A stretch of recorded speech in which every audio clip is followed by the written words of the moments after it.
Hey there, it's the HVAC School podcast that helps you remember some things that you might have forgotten along the way, as well as helps you remember some things you forgot to know in the first place.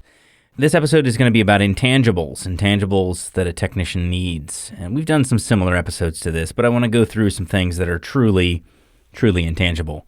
But this episode was not a regular short episode. This episode was actually inspired by my friend Andy Holt, who left me a voicemail on our new voicemail system for HVAC School through a program called SpeakPipe. It's pretty cool. You can just hit a button right on your phone and say what you need to say. There's a 5-minute limit, but if you have a quick tip you want to give or something that you've noticed in the field, something you want to add to the podcast, or if you have a question for me, you can go to hvacrschool.com/VM for voicemail, hvacrschool.com/VM for voicemail. Before we get into the episode, though, we need to thank our excellent sponsors who make this thing possible, Carrier and Carrier.com. Everybody knows Carrier. Willis Carrier invented air conditioning. In many ways, he invented the word air conditioning, which means that, by definition, he invented air conditioning, which is the simultaneous control of humidity, temperature, and air filtration, which is a good combo.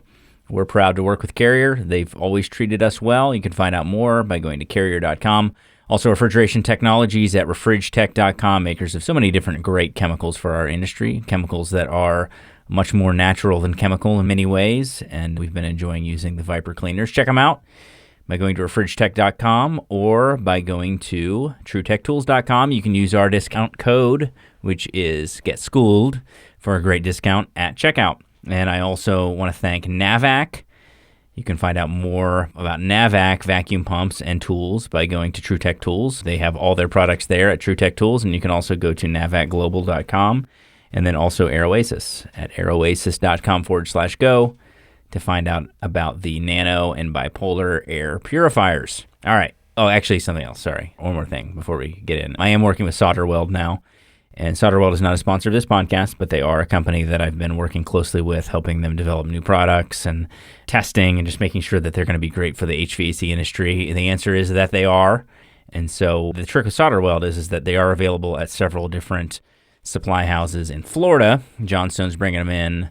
Refra Center's bringing them in Florida, and I'm very thankful to those wholesalers for doing that. But other places, they're not brought in yet. And so if you are interested in, if you have any connections to a wholesaler or distributor who might be interested in bringing in SolderWeld and their great line of products, we'll be talking a lot more about those in the future, but you can put them in touch with me, or you can go to their website at solderweld.com.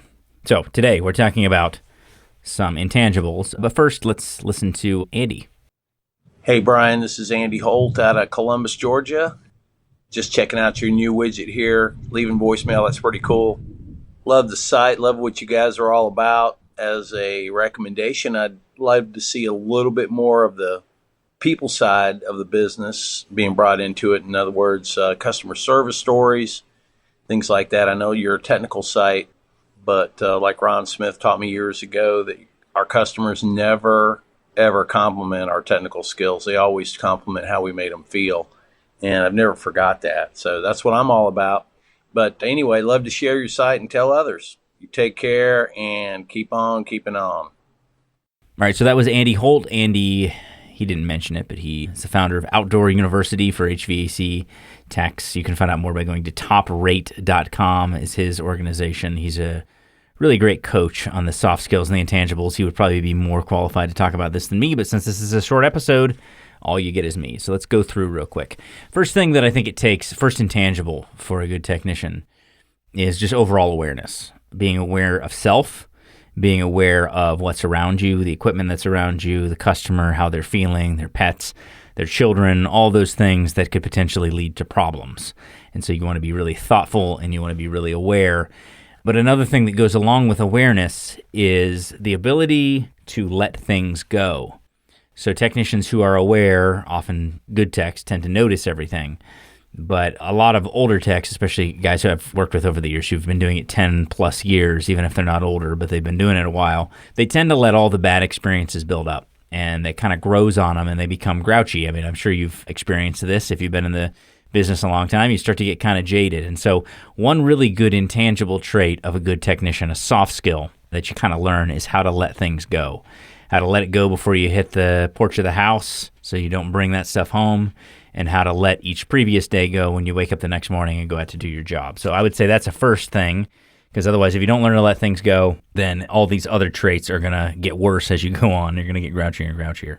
So first, actual intangible skill. Good technicians tend to be calm, so they're able to deal with tough situations, under pressure, grouchy customers, all those sorts of things with a level of calm. They're able to focus. And so that focus goes along with being calm.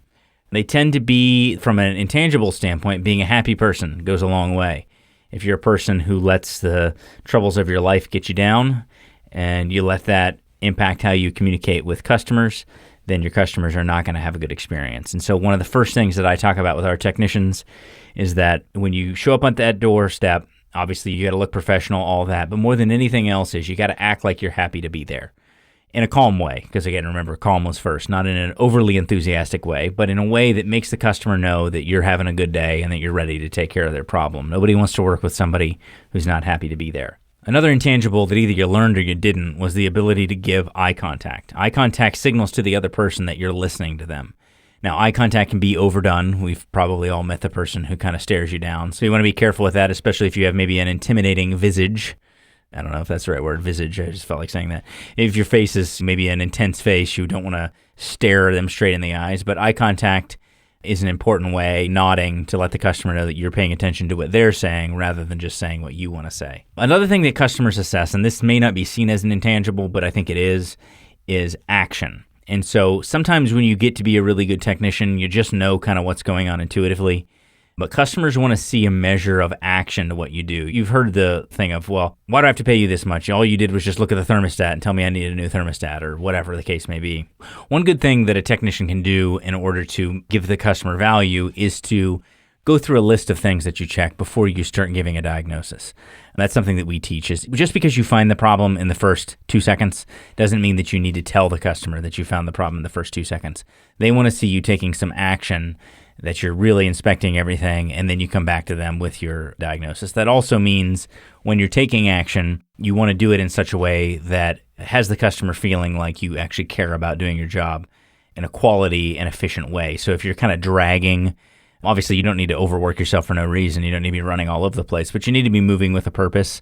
Customers catch on to that, and it kind of goes along with that kind of happy demeanor as well. When a technician is being active and they're actively inspecting the equipment and being thorough, the customer will perceive that. The next thing is overall cleanliness. So wearing shoe covers when you go into the home, making sure that you're not tracking, making sure that if you have a work area on the inside of the home, if you're going to pull out a blower or you're going to work inside at an air handler and a furnace that's inside the occupied space, that you're putting down drop cloths and that you are paying attention to cleanliness. There are some things where sometimes a mistake happens, where you do drop something on the carpet or you make a little bit of a mess. That's where you want to have a vacuum and clean it up quickly. It's not so much a matter of you being perfect as it is you having an attention to cleanliness, that you care about keeping the site clean. And this is true of commercial and residential. I mean, you see so many motor rooms that end up just being trashed over time. And if your company is the company that's been maintaining that space, eventually the maintenance staff and the facilities management and whatever of that facility is going to catch on to the fact that you don't care as much about cleanliness as you should. So a huge piece of those intangibles for a technician is cleanliness. The next thing is professionalism. Now, professionalism is one of the trickiest ones because you can't just put a single finger on it. I've said recently in an article, the traditional idea of what a professional looks like changes over time. In the past, nobody ever wanted to see any tattoos or no piercings or all that. I think that our society has gotten a lot more accepting of those things. But professionalism means that you're not making crude jokes. You're not acting distracted. You're not on your phone all the time. When you're talking to somebody, you're giving them your full attention. You're not using slang, language. Those sorts of things all feed into professionalism. And then from an appearance standpoint, you need to look the part of the job that you're going to do. Like, people have a picture in their head of what a refrigeration or air conditioning technician should look like, and you don't want to deviate too far from what that picture is in their head. Obviously, some companies take that really far, and that's where the term white shirt comes in, where they're just always perfectly clean. I don't think that's it at all.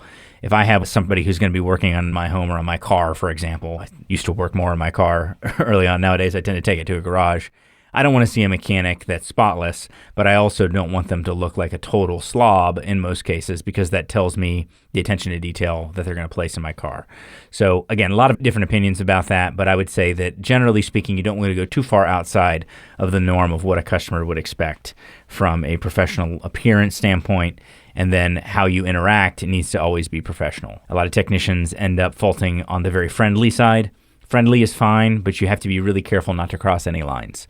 And nowadays, you have to be more careful than you ever have. And so professionalism tends to mean that you make it about the customer and their needs, and you don't go too in-depth about yourself. You don't start talking about yourself and your own things, your own children, your own circumstances so much. I've seen a lot of guys do that, and they tend to overdo it.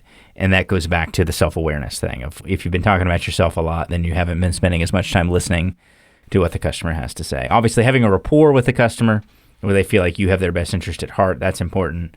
But you can take that too far. You can get too invasive into their space, or you can spend too much time talking about yourself. And again, this is about them and their needs, not about you. And then finally, from an intangible standpoint, organization is really huge. So technicians need to be organized with their paperwork. They need to be organized with their processes as far as how they present to the customer those suggested repairs or suggested maintenance or anything that they're going to talk to the customer about. That needs to come off in an organized way with handwriting that can be as legible if you're doing it on a tablet or whatever. It's the same thing. You got to make sure that your spelling's in line and that everything's kind of organized in a way that makes sense. Even the way you do your call needs to be organized. I've seen technicians who will go talk to the customer. They find one problem, they go talk to the customer and quote them. Then they go find another problem and they find the customer and quote them. And it's a very disorganized, helter-skelter process. I suggest being very organized and systematic in how you go through the equipment, find everything that's going on with it, and then present that to the customer all at one time, or as in few steps as you possibly can. Present it in the fewest steps as possible. And then obviously work vehicle organization is also enormous. And the biggest thing with work vehicle organization is not to have a work vehicle that looks perfect. I see guys, if their tools aren't in a perfect spot, then they go crazy. That's not it. But if you're going to be able to keep all the tools and materials that a HVAC or refrigeration technician needs on their vehicle, you have to have a measure of cleanliness and organization. Technicians whose vans are a wreck, they have stuff on there that they don't know is on there, and they end up damaging tools, they end up damaging parts. It's undisputed. I have guys argue with me about this all the time, but I'm telling you, a well-organized vehicle is a vehicle where you have what you need when you need it. I can't tell you how many times the really messy technicians end up not having the right tool, not having the right part, and that's where a lot of hack work happens because they're not prepared with what they need, and that isn't intangible. It's something you got to kind of embrace as a technician. So there's a lot of other intangibles out there. I'm going to talk in a few episodes from now. I'm not going to do this sort of podcast too often, but I'm going to talk about some of the storytelling skills, some of the presenting skills, some of the communication and conversational skills. That's another thing, and of course those are intangibles as well. But I wanted to give you a quick list. So just to go through, you have to be self-aware. You have to be aware not only of you, but also of everything around you. You have to be calm. You have to give things up. You have to be willing to give up your expectations, the hard conversation that you had with a friend, the fight you got into with somebody in your family, whatever. You got to let go of all of that in order to be calm, happy with the customer, act like you want to be at work. You want to give appropriate eye contact. You want to take action when you're at the call rather than just jumping to conclusions. You want the customer to see you taking positive actions. You want to do everything with cleanliness, especially for the customer, and then also on your person. You want to comport yourself with professionalism. You want to be well organized. So there you go. There's some things for you to think about today. Hopefully you found that helpful. We'll talk to you next time on the HVAC School Podcast.